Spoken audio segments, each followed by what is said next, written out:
from the attack to lay out their demands. They're calling the attacks the Blacklist. The Blacklist. The Blacklist.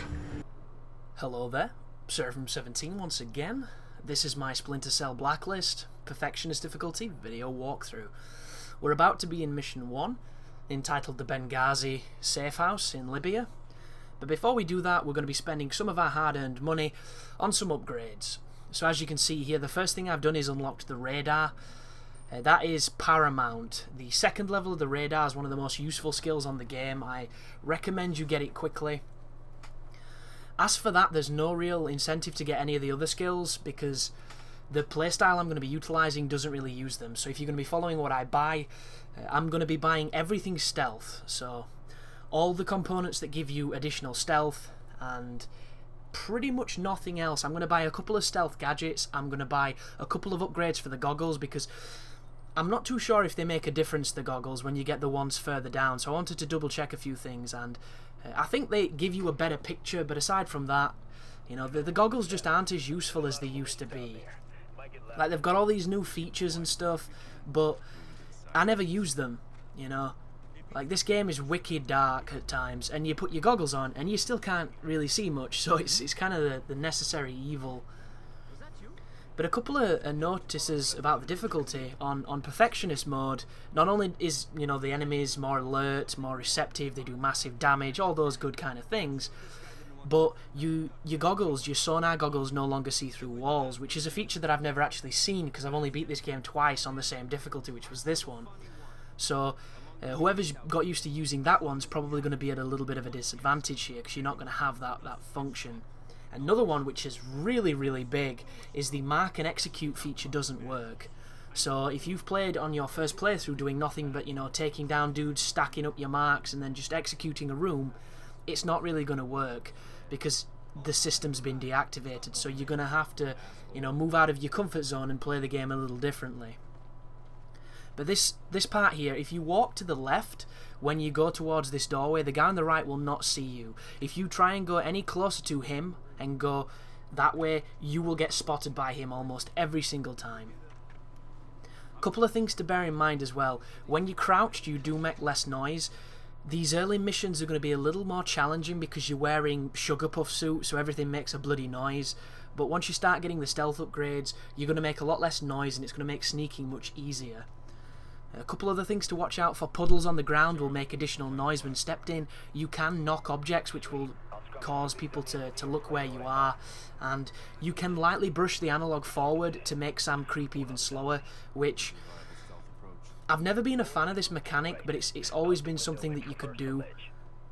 My biggest problem with it is I wish there was a button, because Sam's very animation heavy, and a lot of the times he'll move around a corner or he'll take an extra step and you weren't expecting it, and occasionally it can get you into trouble. And there's a couple of missions where you come up against lasers where that really rears its head of just how much Sam likes to move and how delayed he can be and things like that. And it's definitely a feel to the game that you get used to when you play these kind of games, because I'm a massive Splinter Cell fan, but it's just something you need to know and something you need to take note of. And this is another big feature too. You can traverse a lot of climbing opportunities in this game that you wouldn't have been able to do in the previous ones, and some of them are not obvious. They're not all big glowing luminous pipes telling you, yo dog, there's a pipe that you can climb. Some of them are subtle, like this walkway here and these windows. So if you're having trouble in a specific area or a specific room, my advice to you would be to look for a vent in shadows or look for something to climb, because, you know, 80% of the time there's generally a really sneaky way of getting through a lot of the missions. Every so often you will get kind of screwed. But at this moment here, you'll notice when the enemies can see you, it fills that directional bar that's on your HUD. If that goes red or if that fills, it means they've seen you. If it starts to fill and it goes past halfway, they will generally have a look to see what they think they saw. So use this to your advantage and be very careful with your sneak when you're close to enemies. But I mentioned in the previous game about cover. There's an ability on this game to roll, but it's not like the old ones. In the previous Splinter Cells, if you double tapped A, Sam would roll. On this one it's B, but a lot of the times he only likes to do it going into cover. And there are times when it can save your ass, because when you go into a slide, sometimes their awareness bar will go down. Other times it'll slide you into cover and it'll go down, or sometimes it'll not really make any difference. And the one problem with this you need to be aware of is when you want to roll, sometimes Sam will go into cover and it can get you screwed, and vice versa. When you want to go into cover, sometimes he can roll, and it's just one of those awkward moments that can happen. A little bit like this, I end up holding the sticky cam instead of tapping it, and I detonate it without using it. So I'm like, come on Chris, you're a better player than this. But another easy pitfall to make, whenever you're close to a light bulb and a door, if you're rushing back in the door because there's a guy about to see you and you're tapping A to shut the door, you really can't do that. You have to be more precise, because earlier on I was moving back, tapping A to shut the door after me, and Sam turned the light switch on. So I got spotted, the door didn't shut, and I had to restart. So there's a couple of just, irritating moments that are a combination of, the player's fault and the game's fault, because it's kind of finicky, that can catch you off guard early on. This room in particular, you can take these guys down any way you want. I just wanted to use some different gadgets to see if I got a different bonus, because every single type of playstyle that you want to use, be it the Panther playstyle or the Combat playstyle or the Ghost playstyle, you accrue points by doing different things. This is one of them, using the taser. You'll notice down at the bottom I just got a stealth knockout for 225 points, and I'll get a very similar one for this, because this is a stealth takedown. We're going to be focusing on those stealth moments if we can. If you get any other moments, for instance, if you sneak past a bunch of guards and at the end you get a Panther sign, that is probably going to screw you out of getting the Ghost bonus. So my advice to you is, if you think they've seen a body, or if you think that they're aware there's an intruder but they still haven't spotted you, you want to restart your checkpoint before you end up getting another one and screwing the entire run. And this game's a little bit cruel when it comes to these moments, because it doesn't really give you any significant props on the HUD. There's nothing, visual to remind you what you've done or if you've done something wrong. The only thing you literally pick up on is the way the soldiers respond. And to get those ghost bonuses and to get that undisturbed bonus, which is the one that you want, they can't find bodies or be remotely aware, because if they do, they're gonna lower the score that you get. And a great example of this is on a mansion level later on, where you have to sneak into a guy's safe house or safe room or his panic room or something like that. I did every single area that level almost perfectly, not being spotted except for one where they found a body, and because that cocked up the entire run, I didn't get the ghost bonus. And when I looked at it at the end, I'd even never been spotted, so I'd gone through the entire level not being spotted, doing it all perfectly but one single courtyard, and it ruined my score. So if you are somebody who's looking to do these ghost masteries, or even the Panther mastery or those other masteries, you have to really commit to what you want to do, because if you don't, you're going to miss out on those points, and you're also going to miss out on the achievements that they get you. One of the cooler things is, though, there are more than 7 missions in the game, so even if you miss 1 or 2, you can still get those achievements. So chin up if you're having a tough time with it, but there is always, the possibility of pulling it out. But this moment here, we're going to be using the side of the building to sneak all the way across to the left. The only thing you want to be aware of is the AI is so highly sensitive that they can sometimes spot you unless you're very low. So do you see that just then? Almost spotted me, and I was all the way over here. So be as low as you can, as quick as you can, and when you think that they've moved away, you want to climb up. On this early moment, we don't have the second radar, so we can't see the direction that they're facing. But as soon as you get that radar, it's going to pay so much dividends, guys, I swear. Upgrade that after this mission, because it's going to pay so much back to you. But this guy here, we're waiting for him to move, because if he doesn't, he'll probably spot us and we'll have to restart the checkpoint. The checkpoints as a whole are pretty good. I can't complain, but every so often, 1 or 2 of them, you feel it. You kind of go, well, why wasn't the one here, or why wasn't the one here? There's a fantastic example towards the end of the game where you have to activate 3 different things. And normally in a game, you would get a checkpoint after each one. I could understand if they gave you a checkpoint after doing 2 and then the last one had to be done. But on this one you have to do all 3 and then press a separate activation switch before you even get the checkpoint. And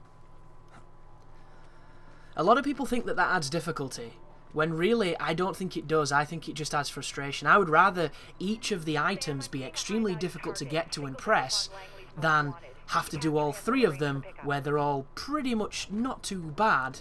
It just, any mistake, any sloppiness, any, you know, just serendipity or an unlucky moment happens and you screwed it. But this mechanic here is introducing the concept of active missions when you're in mission. So this one is a high value target. All you have to do is subdue him and set off like a beacon on him by pressing X. And what it will do is, it will not only will it do a side mission for you, but it'll also give you extra cash at the end to buy things with, so it's a good idea to do them.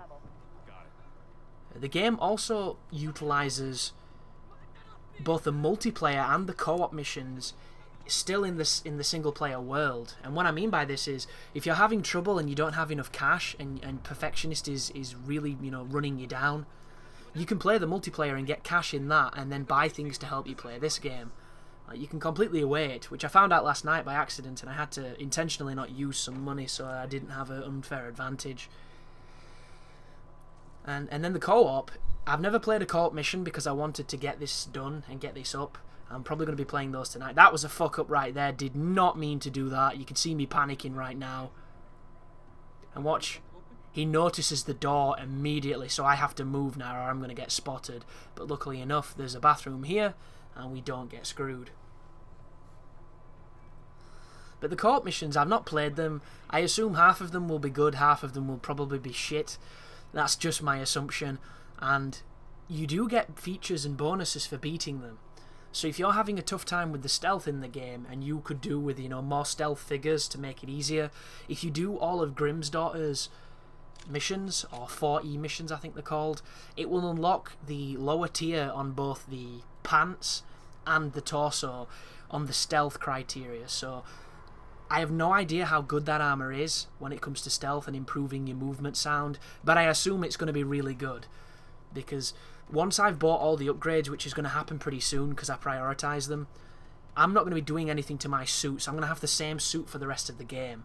And to be honest, and I'm always honest, I didn't have any real trouble with the stealth aspects. The only times I ever really had trouble is when I had to go too close to people and I wasn't crouching, walking slow enough, and they caught me out with things like that.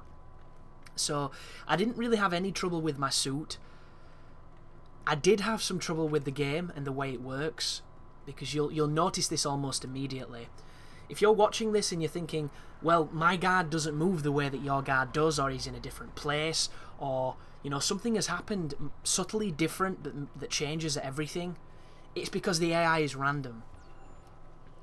And I need to put an addendum and explain this a little bit. When I say random, I don't mean, you know, you're going to play this section and there's going to be 50 dudes in armor. It's not like that. What it is, though, is the AI has choices on where they want to go and what they want to do. So there's kind of this hierarchy of programming going on behind the scenes that makes them subtly change their routes every time you play.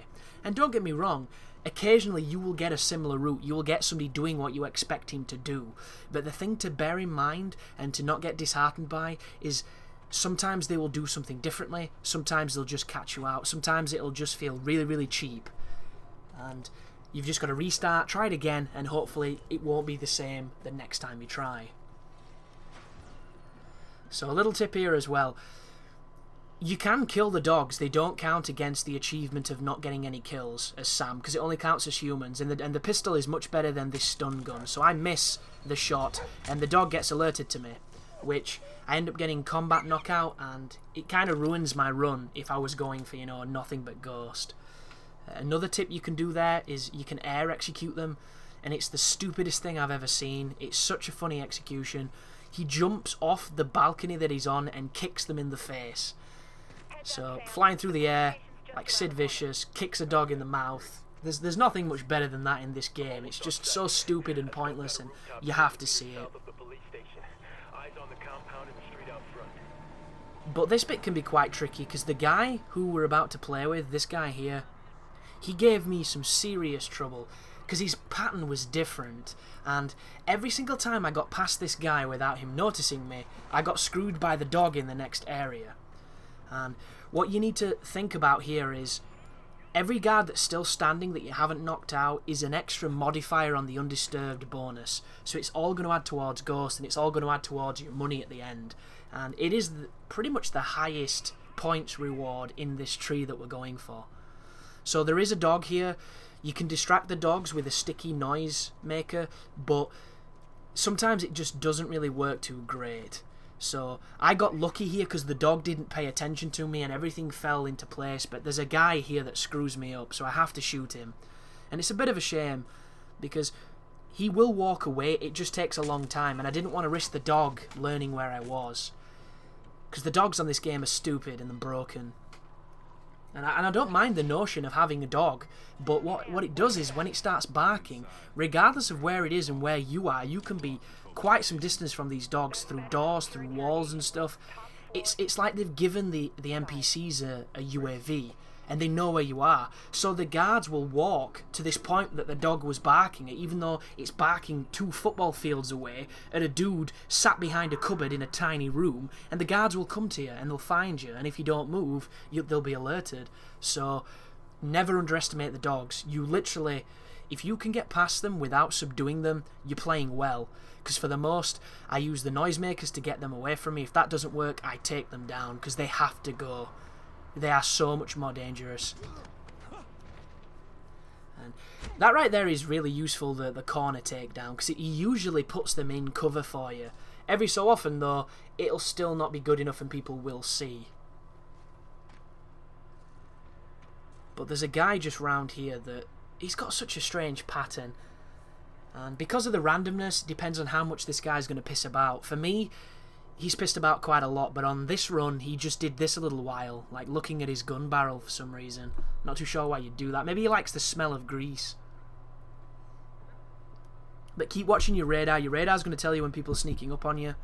And don't go out just yet. I made the mistake of walking out when he walked that way, and he does that. Looks at his barrel again, doing his little thing, messing with his mag. And then he's going to carry on and hopefully leave. And then we can sneak up the stairs. Yeah, we can go. So you want to walk a little light, but you should be okay. The big thing to bear in mind here is your suit makes a lot of noise on these early missions, and that's going to get you caught more than your own skill, really. So just be aware that your sneaking is not as paramount as it's going to be. Here's a cutscene that I'm skipping, and here's me knocking this guy out through the glass. Oh, am I? So there we go. If you do this, it shatters the glass, and then you can blind fire the taser into both the guys. Make sure you swap your weapon or you'll accidentally kill them. But the game will tell you at the bottom if you've killed people, so the first thing you want to do is just start and restart checkpoint before anything saves. Because if it saves, you're screwed, you'll have to do the full level again.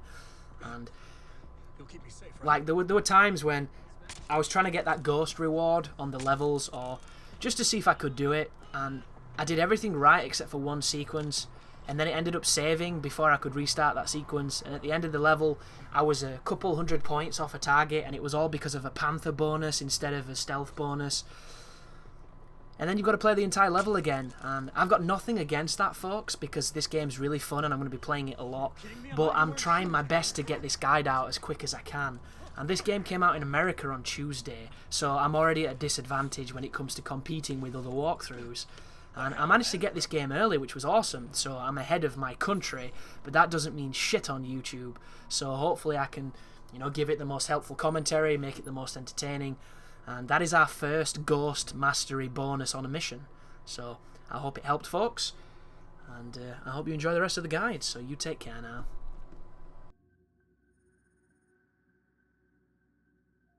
Money in the bank.